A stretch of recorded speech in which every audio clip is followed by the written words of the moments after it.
Hello and welcome. My name's Tom Stapledon, and I've got another talk here on behalf of the Friends of Williamson's Tunnels. Um, this time, I'm going to go over some old ground. I'm afraid I keep doing this because I haven't really got anything very new. And I'm going to give it a slightly different slant.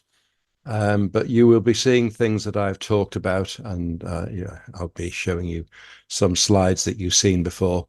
But it's a good excuse to show some of the thousands of photos that have been taken over the years as we've uncovered Joseph Williamson's world and tried to make sense of it. So this particular talk is entitled "A Happy Coincidence in the Lives of the FoWT Diggers." These nice little coincidences do happen every now and then, and they make such a big difference in our work. I'll try and explain as we go on what this one is about. But it was at the end of 2016 that the volunteers completed the job of emptying out the Paddington cellars and turned our attention on the Williamson house site, having just got permission to occupy it and to start excavating on that site. We got going right at the end of 2016, but really it starts in 2017.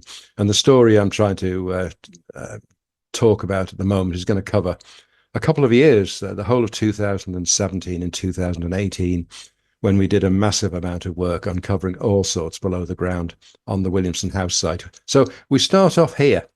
I've shown some of these photos before, so you'll have to forgive me that you haven't seen them all. And we always knew from years ago that there was a buried, hidden staircase on the Williamson house site. We glimpsed it from underneath through a chamber that we had access to. But the staircase that you're looking at there itself was buried amongst all this rubble, and it was concreted over because in 1936, the Williamson buildings, number 4042, which was Williamson's house, together with number 44 next door, were finally sold to a garage a garage business called PM Willie and Sons, who took over the site of both houses. They immediately demolished the whole lot, apart from a bit of the frontage of Williamson's house, which you've all seen before in my slideshows. And a lot of the material that they demolished was sent down into some of the underground spaces below the site. They didn't care what they were burying. They were not interested in the history. And it was all concreted over. And that includes this area here. This staircase was underneath concrete, but we'd seen it from underneath, enough to know that there was something there that we should be following. So we started off by smashing a little bit of concrete on the surface up there, just below that bucket, found the top step with a lovely bull-nosed front edge to it, and we had to follow it down. So there we go, working our way down this staircase, not knowing where it would take us or what kind of rooms lay below, but obviously something of importance lying underneath the ground floor of Williamson's own house. This went on for quite some time, making an awful lot of sense of what we were doing, but the staircase turned out to be beautifully intact, lovely bull-nosed steps. Here on the right, you can see there's the curve there of a brick arched chamber that we called the boiler room, just below the surface of the ground floor of the house. And we had access to it through a hole in the roof. And then from there, we could peer through a hole in the wall and see the underside of this staircase. So that's how we knew there was something there that we needed to explore. So at the same time that we were digging down here, somebody had been poking around in the undergrowth some distance away and found an interesting looking piece of wall, properly made sandstone block wall. Now this is way into the process of emptying this area out, but that's a piece of wall that we discovered by moving a bit of undergrowth and having a poke around, and thought this looked interesting enough that we ought to dig down and investigate. So we started digging down here, and as you come this way, you're working towards where that staircase is, along this corridor. quite some distance behind where the cameraman is standing now. And we did most of the digging from that end. And as we were digging, we were uncovering all sorts of things that we just couldn't make any sense of. First of all, there was a lovely brick arch here. We thought, oh, wow, we found another tunnel. But of course, it wasn't a tunnel. It was just a little alcove area. It was very important to us because within that area, we managed to, well, once we'd excavated, we managed to discover that there should have been a way down below, where we'd always had to go through a hatch in the ground up there with a long ladder to get down below to the banqueting hall and the sandstone chamber below this area. But this allowed us to open up the original way into the area, which is a great thing.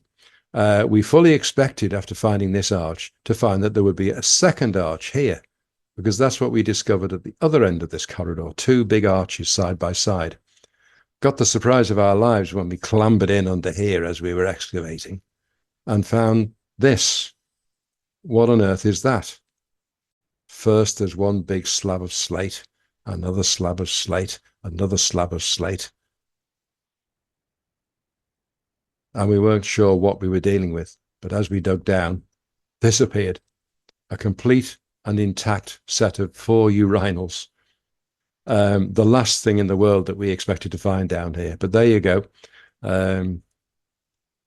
This business is full of surprises. We immediately took photographs of these little discs here. There's one. Dalton and Co. Lambeth, London, Paris and Paisley. Sanitary Engineering Works. We Googled that straight away, and it turns out that Dalton and Co. was a company name that didn't start to become used until sometime in the 1860s, if I remember right.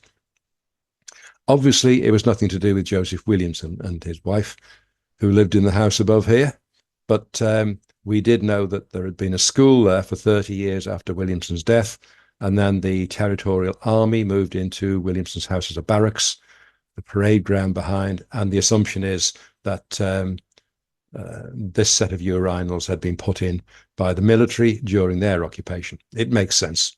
They're sort of open to the air, no privacy involved, no cubicles, and so it sounds like it's down to the military.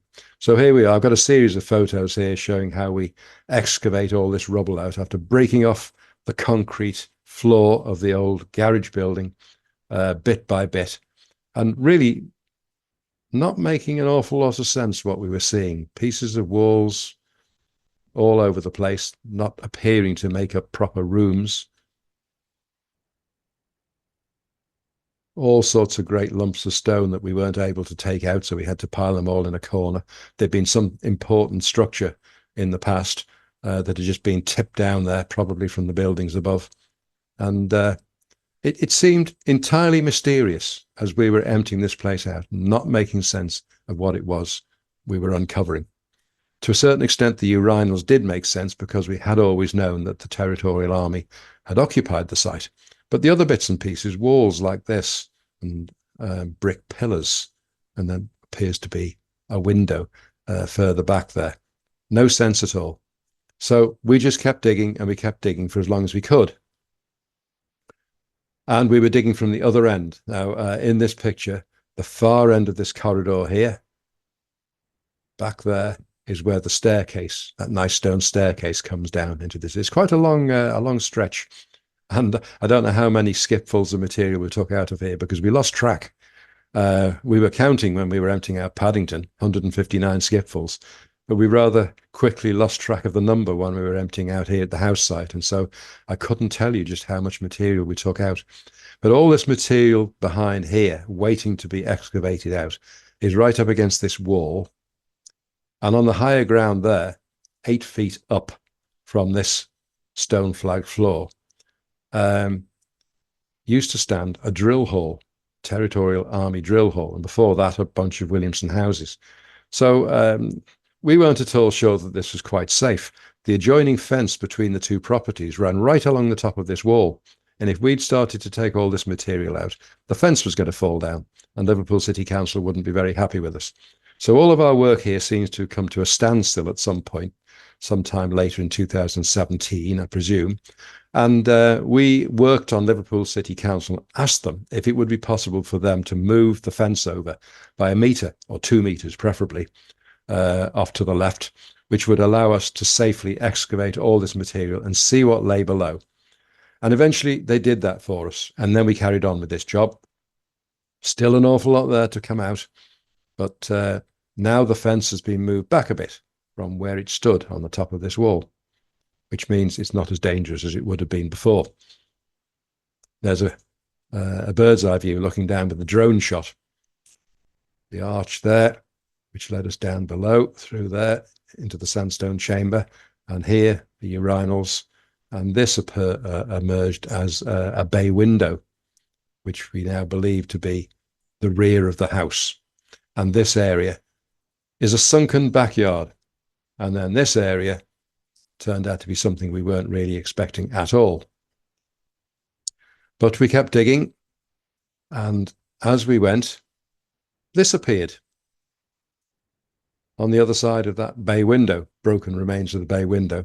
This started to appear out of the rubble, and it turned into a 4-bay set of cooking ranges. Quite unexpected, and it appears to be completely over the top for Joseph Williamson and his wife, but they had the money. And by the time we had this emptied with its lovely stone slab floor, it was an enormous basement kitchen, big enough for a 5-a-side football match without any bother at all. Now, what I'm leading to is that while this process was going on, and also in between when we had to stop digging here for a time, we were also digging out in the banqueting hall, which is directly below the floor of this basement kitchen. And while all this was going on, and just at the right moment, by sheer coincidence, one of our researchers, our ace researcher, Don Hyam, unearthed a set of 3 rather nice architect's drawings, which were to do with work that was to be done on the Territorial Army's drill hall on the land next door to our site, on the higher ground. And originally, there had been a set of Williamson buildings on that land, number 26 to 38 Mason Street, which had been used by the Territorial Armies, various units of the Territorial Army, for all of their purposes. But by 1900, they had decided that those buildings were no longer fit for purpose for their needs, and they demolished them. And they rebuilt between 1900 and 1903 a new barracks block. Now, if you look at this plan, which was from 1929, that outline there is the barracks. Mason Street is in the bottom foreground.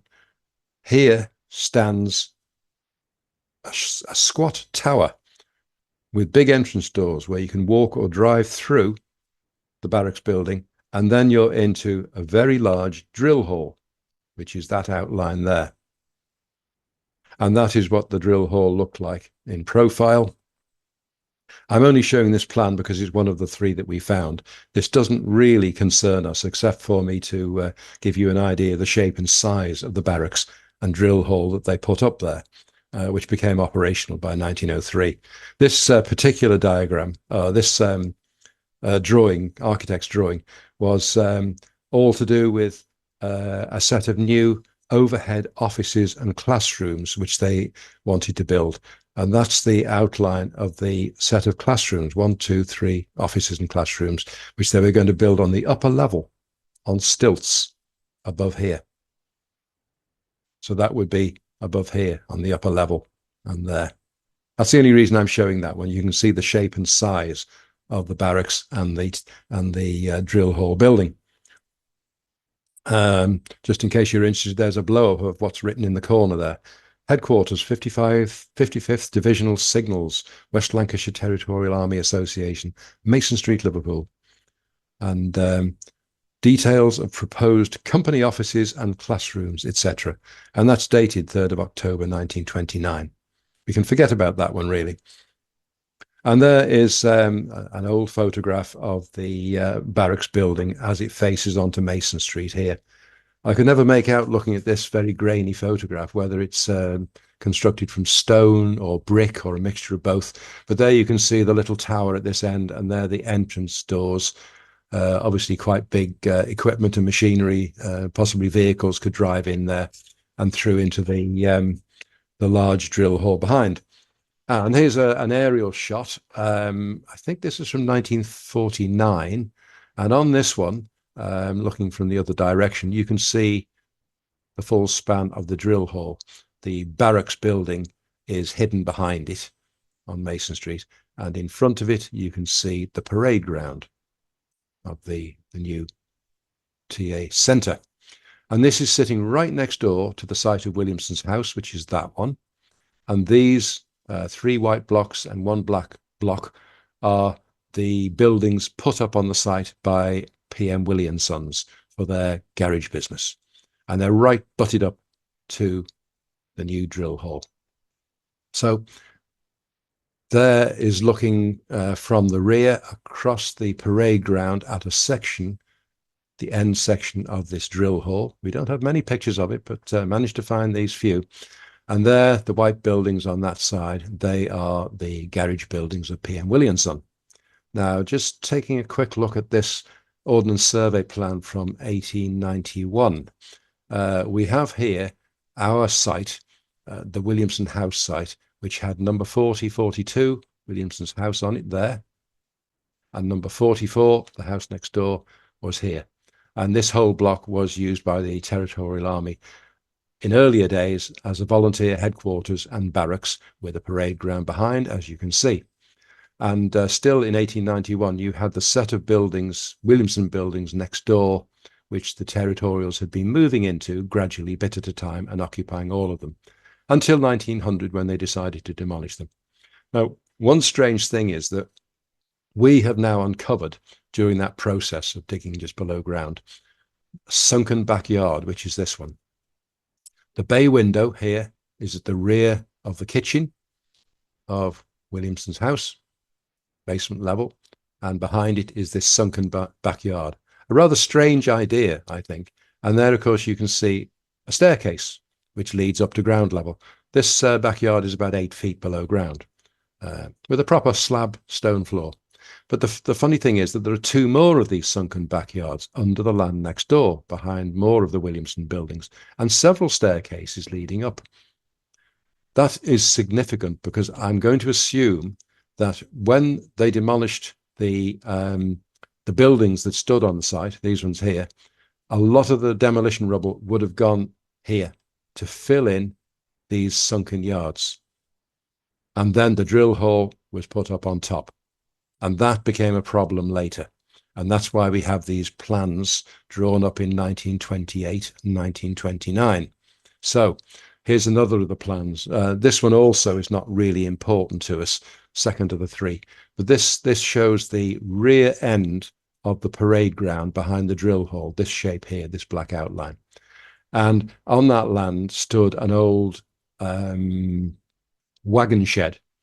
And there was a plan to demolish the wagon shed and to build in its place this, which is in the pale yellow color, a new rifle range. And there it is in outline, right across the back wall. This is a very high back wall with a great drop of 20 feet or so down to the lower land behind there. And I have to say, I very much doubt if this was ever built.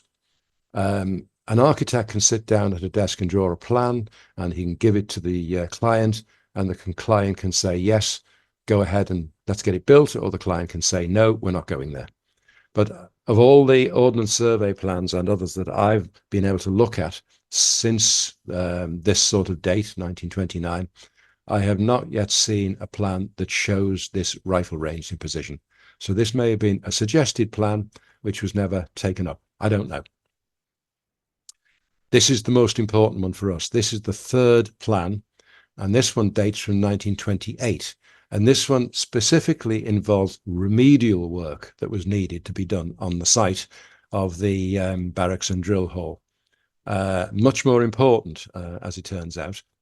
You can't see very much on this, but if I just point out here, this is the end section of the drill hole, the southerly section of the drill hole, the entranceway through the tower, through the barracks into it, have you seen on a previous plan? And here we have an area in pale green, which is an area where the concrete floor of the drill hole was starting to sag and crack up. I'll just give you one guess as to why that was happening.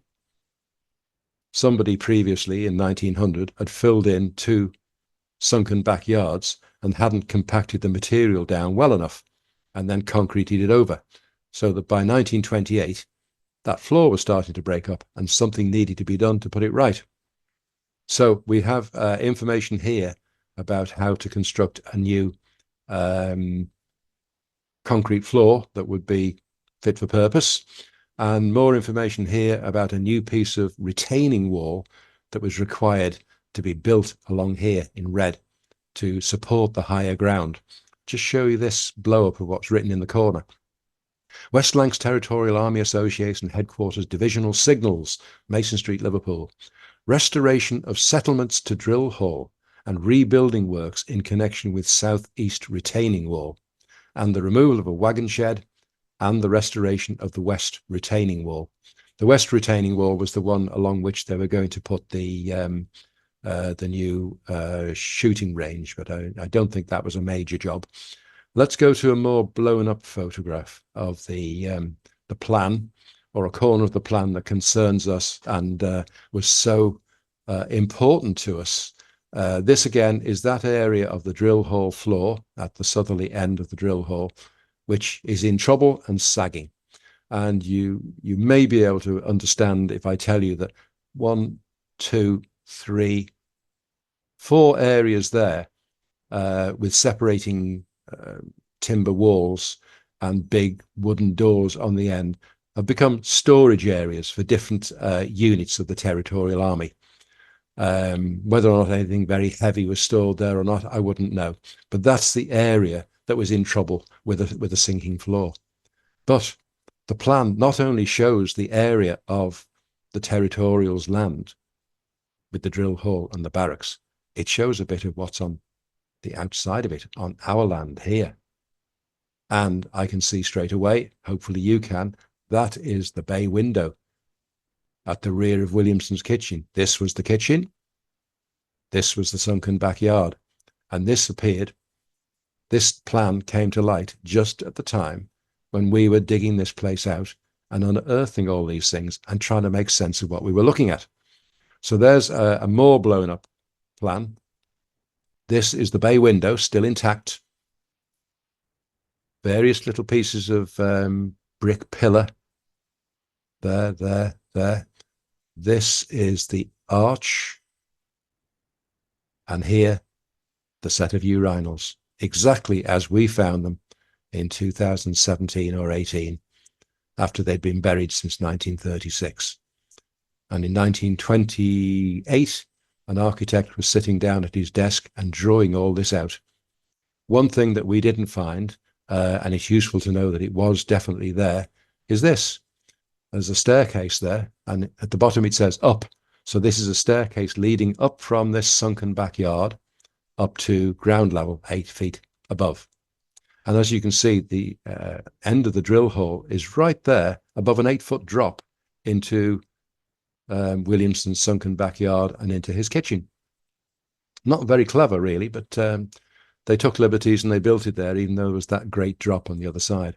This is the outline of our sandstone chamber. We have to go down into the sandstone chamber.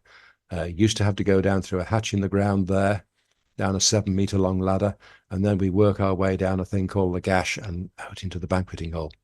But this plan from 1928 shows that there was a staircase running down there, and the word down is written there. So that goes down to a point about 18 feet below ground, the floor of the sandstone chamber.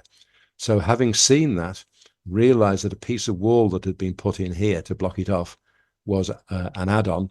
We then removed this piece of wall and we managed to get a staircase fabricated, nice steel staircase, and we can now walk down from the sunken yard into the sandstone chamber and then make our way down to the banqueting hall.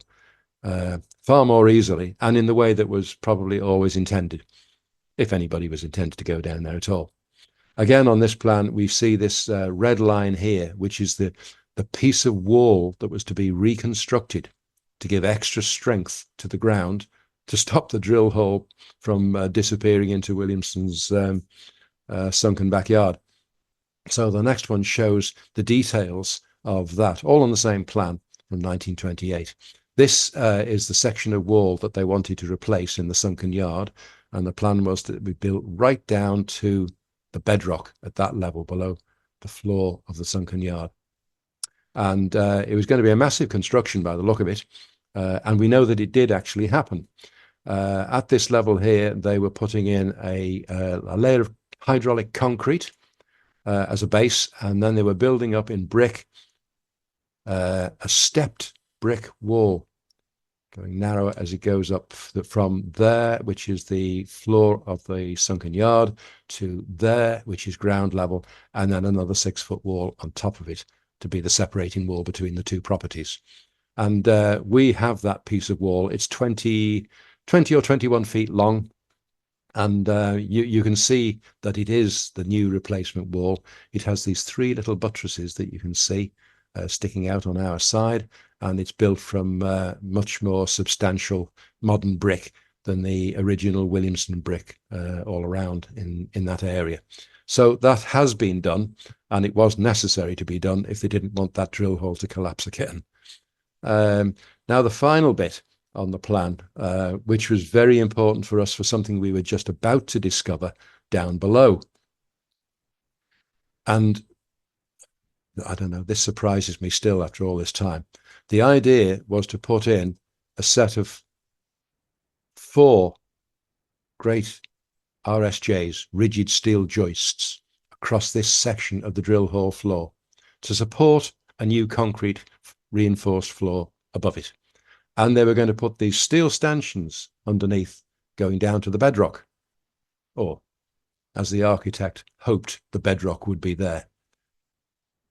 So you've got a steel RSJ supported at one end, supported somewhere in the middle.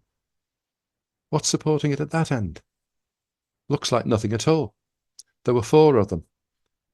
Looking at this plan, 3 long ones, that was a shorter one. But these 3 had RSJs going right across to the boundary line between the two properties, and nothing to show how they were supported at this end. Just going back there a minute, because I'm going to show you something different later. Back to this bit of the plan. The 3 long RSJs are one there, and one there, with stanchions going down the 3 ends, 3 middle areas, and here at this end you can see 3 little black square blocks. Now that doesn't mean anything to anybody particularly at the moment, can't make sense of it, but by the time we were digging down underneath it, that helped us to understand what it was we were looking at, which is really a complete mystery to us. So while all this was going on in the basement kitchen and sunken backyard, we were digging down below. We'd emptied down to the floor of the banqueting hall here and found this trench, carried on digging, went down about 8 feet in the end, found this little rock cut tunnel, and then found it was blocked off by a brick wall, as I've explained before. But it wasn't a brick wall. It was 5 foot square. It was a brick buttress. We dug our way in around the corner. The spoil was falling for months and we were bucketing it out, and in the end we chopped out a corner of it and we managed to climb through. And if you bend yourself double at the bottom of this slope, climb inside there, straighten up with your left shoulder against the left-hand side of this brick wall, and then look to your right, that's what you're looking at. The roof of another brick arch chamber, another 5 meters above. And here, another brick buttress, which we also believe to be 5 foot square. It's 5 foot across there, but we haven't been able to unearth behind it. And this great steel pile that has been drilled down through the roof of the chamber, doing enormous damage much later on, around 1970. So we're now looking at the buttress that we have just climbed in around from just behind that ladder there. And when you look to your right, you saw that buttress there. And then if you look in the other direction, you're looking past the middle one that we just come around, and you're looking at another brick buttress, another 10 feet away in that direction. That one is even wider, in fact. It would be about 5 feet wide to there, but it goes to about there. So it's probably 6.5 feet wide. We don't know how deep it is in the other direction because we can't get beyond it. But the middle one is definitely about 5 foot square. Looking from underneath that arch with your back to this buttress, looking back the way you came in, there you're looking at the middle buttress, and beyond it, the third buttress. You're looking from underneath that lovely little stone arch. I hope this is making sense. And there's a glimpse of what the middle buttress looks like. It was slightly tapered. This section is slightly narrower than, by 1 brick less than the lower section. It comes up from about 40, I think this one from about 45 feet below ground. The last one I showed you on the left-hand end is probably 55 feet below ground, much, much deeper. And the Territorials have built these right up through this chamber from the base, and they've cut right through the brick arch roof of the chamber, and they've done it without destroying the roof. Very, very neatly. And we now know, because of those 3 plans, that these were there to support those steel RSJs as part of the new floor for the drill hall. And we would still be scratching our heads and guessing today, if it hadn't been for discovering those plans, we wouldn't have had a clue what these were about. But they are massive, and it's overkill. But I would imagine it's right up their street. The Royal Engineers would have relished jobs like this and really enjoyed I hope they would have enjoyed every minute of it, digging their way down up from 50-odd feet below ground right up to the surface. Now, I believe it's quite possible that the architect's plans were never accepted, that things were done in a different way. Perhaps the Territorials decided to do it all themselves and put in more of these brick buttresses going down to the bedrock rather than using the steel stanchions. We'll never know unless we've got a chance to dig up the complete piece of land next door. But it's always possible that just because an architect had drawn a plan, that it was never put into practice. So we'll never know. But this bit certainly isn't made plain from those diagrams at all. You wouldn't have any idea from what the architect had put down on paper as to how he intended to support these RSJs. So that's just about the story of how a really happy coincidence came about just at the right time while we were emptying these places out, and gave us the information we wanted and the clues as to why these buttresses existed, and to make sense of what we were finding in the kitchen area and the sunken backyard. So that's just about all I've got to show you. Hope that was interesting. Thank you very much for watching.